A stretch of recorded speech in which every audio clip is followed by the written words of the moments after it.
everyone. Welcome back to the Cradle. Welcome back, my Cradle crew, and welcome if you are new here. I am Misty. I am a Reborn doll and silicone doll artist, and I make hyper realistic dolls for Reborn doll collectors. And today I have my little dream baby here, Mr. Little Charlie Bear. He does have quite the theme going because, you know, I have been so hooked on this little nickname for him. I couldn't stop calling him Charlie Bear while I was painting him. I did make this baby myself for my own personal collection. This has been my dream baby for so long. This kit is the Charlie kit by Joanna Kazmerzak, and I kept his name because I couldn't stop calling him Little Charlie Bear. He's just so stinking cute.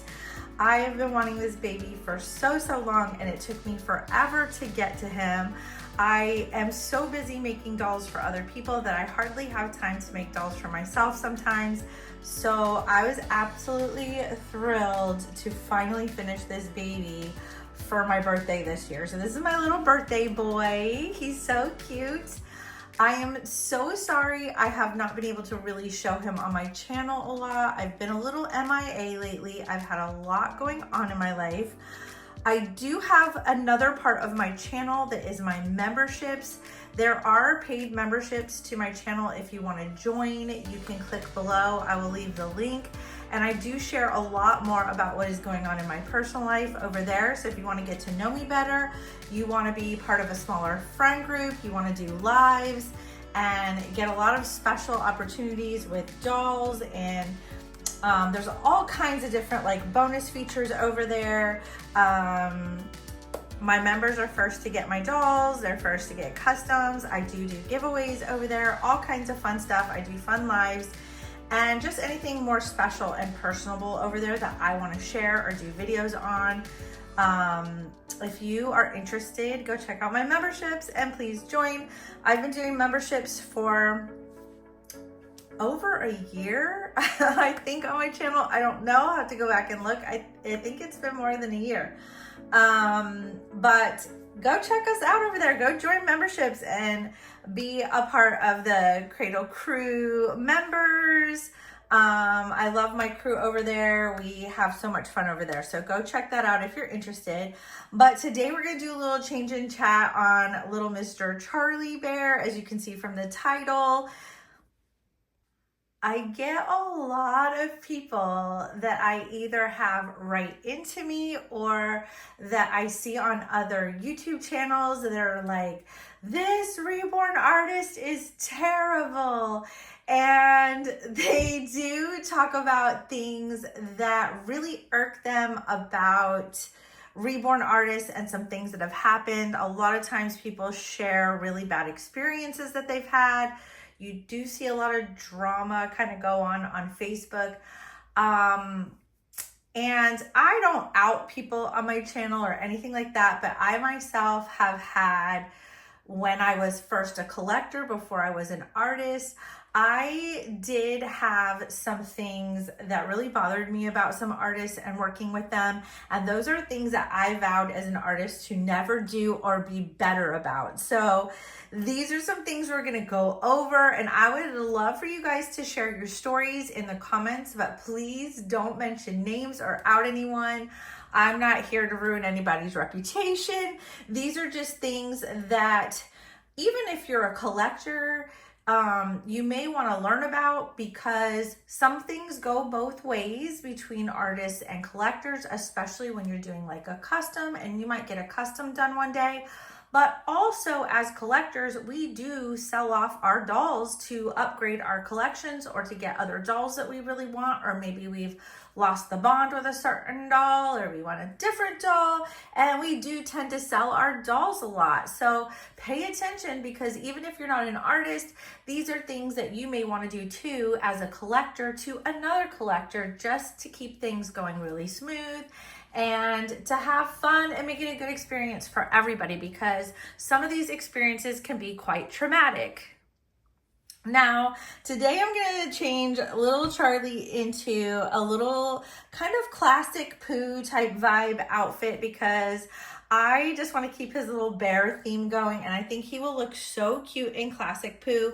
I did find this outfit not too long ago from Target, and although it is a little bit of a warmer outfit and it is getting to be summertime here, little Mr. Charlie Bear is new to me and he needs to stay snuggly and warm, so I thought I would change him into this outfit before it gets too hot.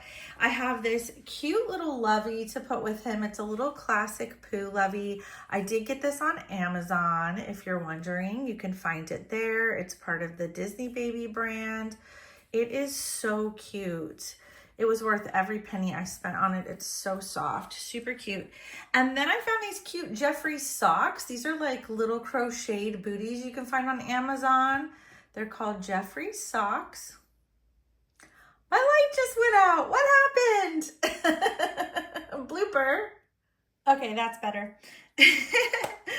So we're gonna get this little boy changed. We're gonna get him rocking in these Jeffrey socks and this cute little Pooh Bear outfit.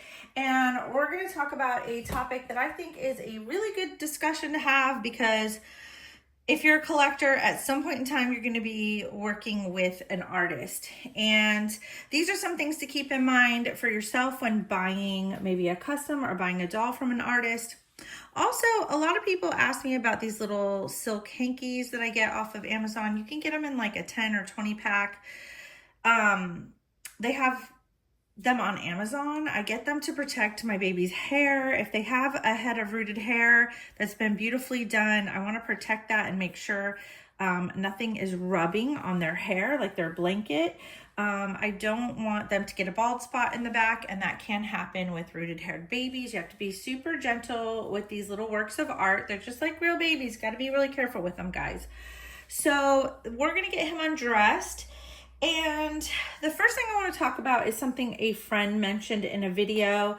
My friend Tori with Tori's Reborn Babies, she did a video on prototypes, and go check out that video. It's really a good video. But the one thing that always made me crazy as a collector is people who charge prototype prices, not necessarily prototype artists. There are some amazing prototype artists out there and their work is totally worth it. But there are some artists out there that do, whether they claim to be a prototype artist or not, doesn't matter. There are people out there that legit will charge prototype prices on their dolls. We're talking thousands of dollars just for a vinyl doll, and they don't produce prototype work. When you get the doll, it may be very different than what you get in photos. Now, most people tell me my dolls are very different from my photos, but actually in a very positive way. They're like, oh my gosh, there are so many details on this baby. I had no idea. That always makes me super proud. I can't always capture my baby's mottling and veining on video and on pictures.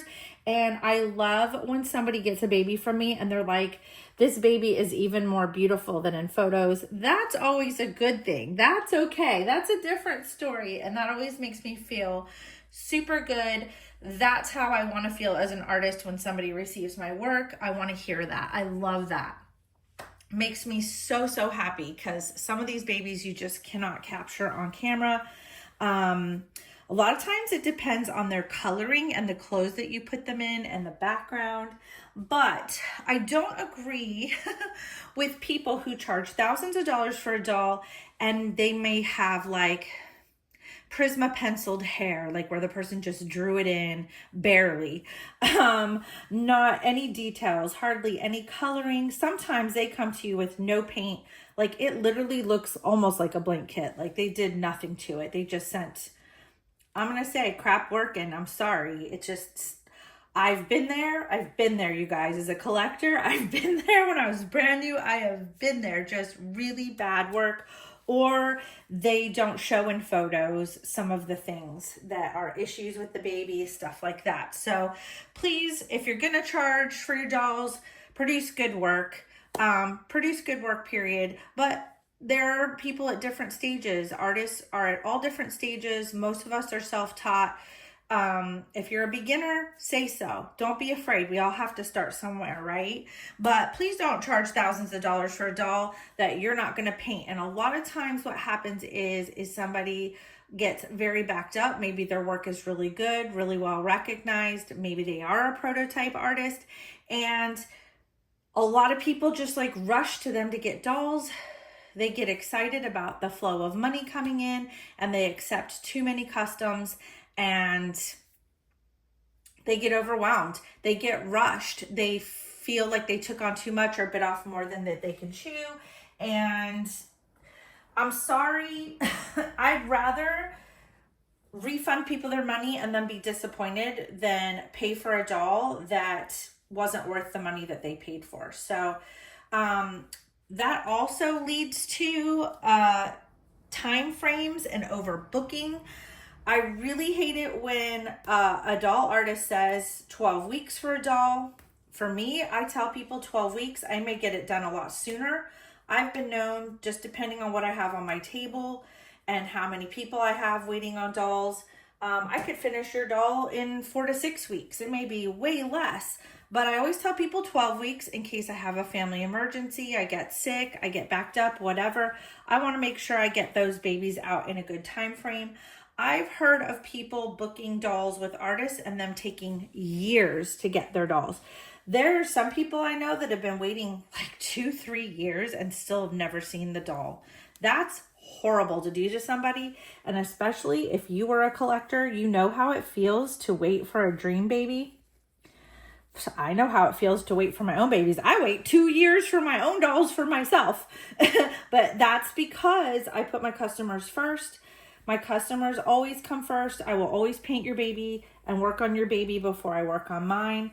The reason why it takes me so long to paint a doll for myself is because I put the doll at the very end of my table. And if all my other babies are drying, cooling, baking, getting hair, whatever, then I'll work on my doll. Or I'll work after hours or on the weekends. I'll do a little bit in the evenings on my own doll. Or if I have a day off or something and I just want to go paint my doll and get it done and get it going on my day off. So be honest about your time frames and don't overbook. Please don't do that to people. It's wrong. You know it's wrong. You know it's not right. I know life happens, but if you're starting to see that you have more dolls than you can possibly paint in a 3-month period, you need to close your customs. I close my customs all the time and I reopen them when I'm feeling comfortable again, feel like I have the time and the energy to do it. I only open my customs twice a year. I don't do them year round so that I get a chance to get a break. And also so I can paint babies for myself or paint babies that I really want to paint, like certain kits. So that's just my choice. Everybody is different. Also, communication goes both ways. So I have a lot of people complain that their artists don't communicate with them. And for me, when I take the order, before I talk, of course we talk when we take the order, but once the kit comes, I let them know their kit has arrived safely. I try to stay up to date with letting them know when I put the doll on the table, when I'm prepping it, when I'm beginning work. At that point, I really don't see a whole lot of reason to communicate unless I'm confirming things, details on the doll, and just making sure that I'm painting it the way that they wanted or that they haven't changed their mind about like hair color, eye color. Before I do the hair, before I do the eyes, I always confirm. And then of course, you know, gender and all that stuff. But communication goes both ways between both parties. Sometimes I have clients in the past who have over communicated. They will message me every single day or talk to me for multiple hours a day. I can't do that. I can't do that and get dolls done in a timely manner. Plus, I do have a life. I have to have a work-life balance. So I will stay in communication with you. I will continue to reach out. And also, if you're an artist or you're selling a doll, please make sure your customer is going to be home before you go to ship. Make sure you let them know, hey, your baby's packed and ready to go. I'm ready to ship to you. I always like to send photos too if the mom wants it ahead of time. I do love to send them photos, or if they want their baby to be a little bit of a surprise with the box opening, I will send photos after they receive the baby. So communication goes both ways. Please communicate with your artist, but don't get too crazy. Don't get too crazy. Also, artists, please, please, please provide a box opening. Every new reborn mom or dad deserves a sweet little box opening. It doesn't have to get crazy. I know that for me, when you buy my dolls, you're buying the art, you're buying the doll. I do not include the price of my box opening in with my dolls. What I pack for you is just what I want to give from my heart. It's what I see your baby maybe dressed as. Like if I see your baby wearing a certain color, or I know that they look good in a certain color, I'll pick out outfits that are in that color, or just things I think will go cute with the baby that I have on hand. Anything special that I want to send for that baby, loveys, rattles, maybe sometimes things from my personal collection, if I know that person well enough and I know that it's something that they would like, or maybe it just kind of goes with the theme. I happen to pick out some cute clothes like this for your baby, and I'm like, oh, but this blanket would look so cute. I may send you things from my personal collection just because I think it'll go so cute with the box opening. I do have the habit of dipping into my own personal things, and it's stuff that I cherish and I know that you will love for your baby as well, and I hope that you cherish that too. So please make that box opening special. I don't care if it's their 100th baby. Everybody wants a box opening. It's fun to get that surprise. That was my favorite part. Sorry, it just was, of getting a baby. I know the baby is supposed to be your favorite part, but I really looked forward and planned my day around receiving that baby and getting a box opening. That was actually one of my biggest complaints with one of my dolls, is I had been really like fangirling another artist. I had loved her work for years. I had a dream baby I wanted her to create for me. I worked and slaved and saved for years for that baby. I'm talking years and years and years. I really looked forward to that doll, and my two biggest complaints were, not only did the artist take 3 times longer to do the doll, she was putting other things, prioritizing other things ahead of my doll that I had waited so long for. She had a waiting list, number one. So not only did I have to wait to work and save for the doll, I also bought the kit ahead of time when I had the money. I also had to put money down with her to save a spot. She had a waiting list. So I had to wait on this long waiting list to send my kit to her. I bought the kit ahead of time because I was worried it would sell out because her waiting list was so long.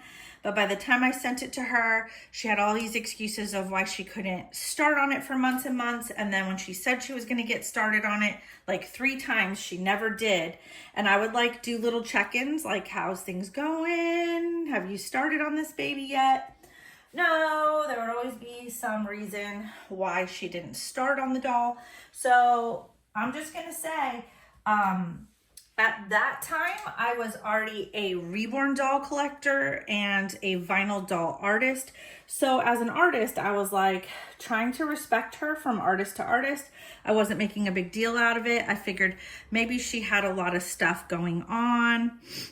I didn't know, but I was trying to be very patient. I didn't want my doll rushed. So I was trying to like behave myself, I guess you could say. But from the time I finally sent the doll to her and she said it would be done in like 6 to 8 weeks, it actually took 10 months after I had already sent the doll to her. So that was very depressing, but I was good. I behaved myself. I did. I was so good. I was so understanding, trying to be so patient from one artist to another. And she finally sent the doll home. I was super excited. And the doll literally came to me thrown in a box with no protection.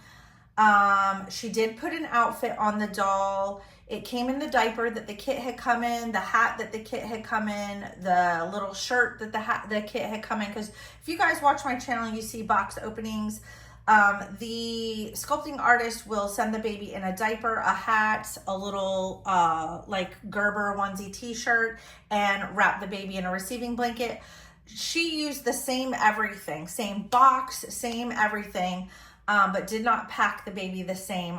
It had come with packing peanuts, which were really messy at the time. So I'm sure she got rid of those, but baby was literally just thrown in the box with no protection, no box opening, nothing. Her card, that was it. That's all I got was her card, her thank you card. And I was really upset because it was like the most expensive doll I had ever purchased in my whole time collecting, and all I got was a card and just so many things. It was a really bad experience, so many things. So but the baby wasn't protected either, and that was really super upsetting. So that leads to the next thing. Please pack the baby in there good and nice and cozy, and make sure the baby is well protected, well wrapped. You want the baby in some soft stuff, or you want to make sure you pack things around the baby so the baby's not flopping around in the box, you guys. So even as collectors selling your dolls, please remember to put a nice little diaper on your baby's head. Get the baby in a nice outfit that the baby can go home in, that's clean, it smells nice. Please, no cigarette smoke. Please refrain from doing that. That is not fun to get a baby that smells like cigarettes. Please make sure your baby smells good, it's clean, it's not in dirty, stained up clothes. You want to dress your baby the way that you would want to receive your baby. Please include a nice warm blanket, something to wrap the baby in and secure the baby in. Make sure that the hands are protected, not hitting the face, and just definitely not flopping around in the box. Pack the baby in good. Pack diapers around the baby. I don't care. Just make sure the baby's at least secure. I'm off of my soapbox, but doesn't this little sweetheart look so cute? I love him in this little Pooh outfit. He actually looks really cute, and he fit in these little Jeffrey socks. So sweet, and they match so well. So everybody, thank you so much for watching my video. Say bye to your aunties and uncles, little baby Charlie, and give your cousins a kiss. He's so sweet with this little hello hand. I love it. If there's a story you want to share in the comments down below, or a pointer or tip or something that you want to put out there, please leave a comment down below. I love you guys. I will see you guys on the next video. Bye, guys.